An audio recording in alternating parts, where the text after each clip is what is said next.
STS-107 space shuttle Columbia आखिर कैसे हुआ असफल? नासा क्यों नहीं बचा पाया कल्पना चावला की जान? ऐसा क्या हुआ था उस वक्त और क्या नासा बचा सकता था कल्पना चावला और उनके साथियों की जान? तो चलिए जानते हैं पूरी कहानी।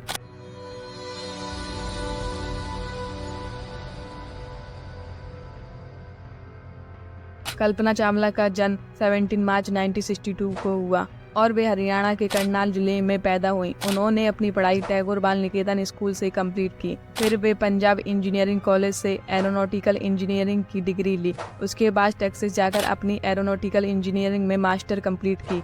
Then finally university of Colorado से PhD करके उसके फील्ड में नासा की एस्ट्रोनॉट बन गई। उन्होंने अपनी छोटी सी आयु में ही सितारों की ओर दृष्टि डाली थी। 1997 में कल्पना चावला ने नासा के लिए काम करना शुरू किया। उन्होंने अपनी मेहनत और उत्साह से अंतरिक्ष में जाने का सपना देखा और इसे हासिल करने के लिए कई मुश्किलों का सामना किया। उसी वक्त 1997 में कल्पना चावला को नासा की अंतरिक्ष यात्री बनने का मौका मिला। उन्होंने STS-87 मिशन के लिए अपने सपनों को पूरा करने का मौका पाया तथा भारतीय मूल की पहली महिला बनी। STS-87 मिशन, जिसे कनाडा स्पेस सेंटर से 19 नवंबर 1997 को शुरू किया गया।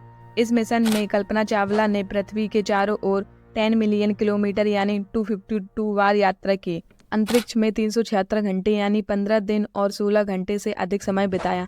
इस मिशन का मुख्य उद्देश्य स्पेस शटल से उपग्रह विज्ञानकारों का समर्थन करना था। इसके बाद कल्पना चावला का सबसे यादगार और आखिरी मिशन STS-107 नासा का 28वां और आखिरी मिशन था, जिसे 2001 में लॉन्च किया जाना था, लेकिन स्पेस शटल कोलंबिया में बार बार तकनीकी खराबी के कारण 18 बार पहले ही पोस्टपोन किया जा चुका था। लेकिन इसके बाद भी 16 जनवरी 2003 को स्पेस शटल कोलंबिया के साथ मिशन का आयोजन किया गया। कल्पना चावला और उनके साथी यात्री अंतरिक्ष में उपग्रह को अध्ययन करने के लिए लगभग 15 दिनों के लिए भेजे गए थे। मिशन STS-107 अंतरिक्ष शटल की 113वीं उड़ान थी। लॉन्च से पहले सभी क्रू मेंबर बहुत खुश थे, क्योंकि ज्यादातर क्रू मेंबर पहली बार अंतरिक्ष जा रहे थे, लेकिन उन्हें क्या पता था कि ये मिशन उनका पहला और आखिरी मिशन होने वाला था।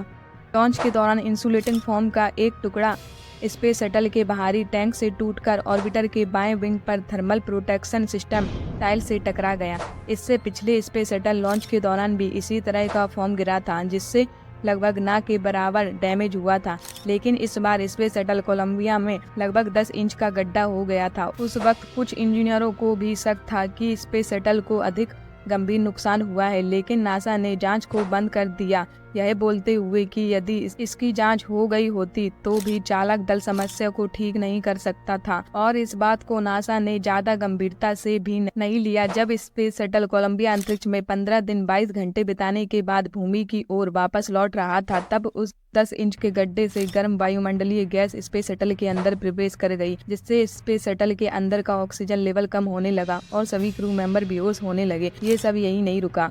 इसके बाद स्पेस शटल के अंदर टेम्परेचर इतना बढ़ गया कि जिससे सभी क्रू मेंबर का बेहोशी में ही खून तक उबलने लगा और उनकी मौत हो गई। ये सब स्पेस शटल के ब्लास्ट होने से पहले हुआ था। इसके कुछ ही समय बाद स्पेस शटल के अंदर इतना प्रेशर बढ़ा कि जिससे वो अस्थिर हो गया और टूटकर आसमान में बिखर गया।